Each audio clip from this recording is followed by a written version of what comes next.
Assalamualaikum warahmatullahi wabarakatuh.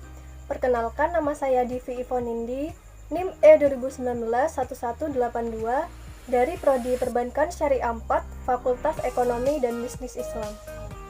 Di sini saya akan menanggapi materi yang sudah dijelaskan oleh Bapak Dr. Abdul Wadud Nafis, LC.MEI, selaku dosen pengampu mata kuliah Ekonomi Makro Islam yang membahas tentang konsep dasar ekonomi Islam. Sebelum kita mempelajari konsep dasar ekonomi Islam, sebaiknya kita harus mengetahui dulu apa itu ilmu ekonomi.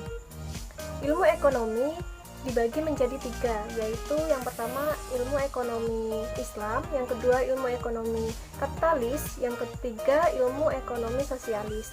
Ilmu ekonomi Islam adalah ilmu yang membahas tentang perilaku manusia untuk memenuhi kebutuhan sehari-hari dan untuk mencapai falah atau kebahagiaan yang berdasar pada syariat Islam atau berasal dari Al-Quran, Ijma, Qiyas, dan As-Sunnah. Selanjutnya, perbedaan ekonomi Islam, kapitalis, dan sosialis. Sumber kekayaan dalam ekonomi Islam yaitu alam semesta dari Allah Subhanahu wa Ta'ala. Sumber kekayaan sosialis dan kapitalis sangat langka. Kepemilikannya, ekonomi Islam, sumber kekayaan yang kita miliki adalah titipan dari Allah Subhanahu wa Ta'ala.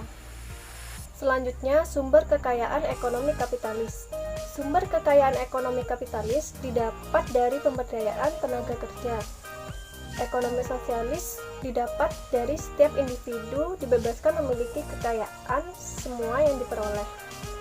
Selanjutnya, tujuan gaya hidup individu. Ekonomi Islam untuk mencapai falah di dunia dan di akhirat. Ekonomi kapitalis, kesetaraan penghasilan. Dan ekonomi sosialis untuk kepuasan pribadi.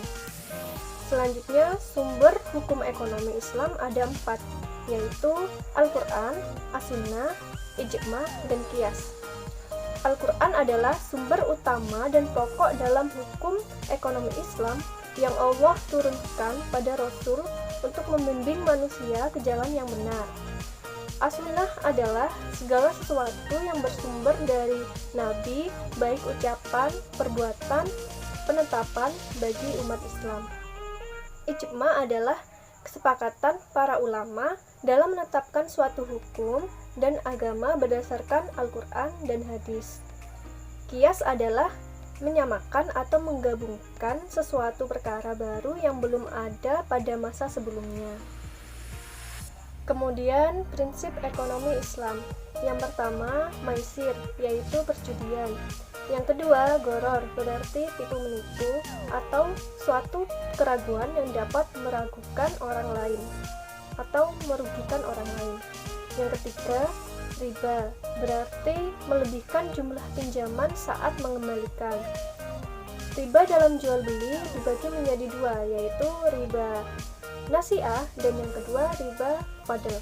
Riba nasi'ah adalah penerimaan jenis barang ribawi dengan jenis barang dibagi lainnya.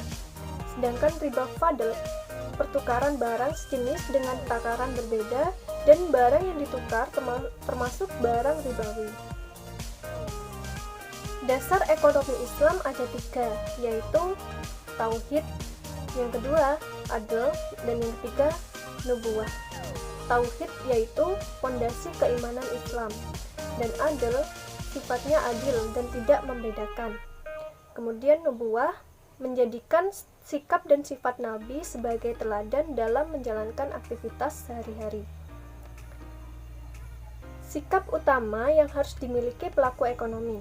Yang pertama, sidik, yang artinya jujur. Yang kedua, fatonah, berarti kecerdasan. Yang ketiga, amanah, yang berarti dapat dipercaya dan bertanggung jawab. Yang keempat, tabligh, komunikasi dan keterbukaan. Yang kelima, khilafah atau pemerintahan. Selanjutnya, karakteristik ekonomi Islam. Yang pertama, ekonomi yang terikat dengan akidah, syariat, dan moral. 2. Memberikan kebebasan sesuai ajaran Islam.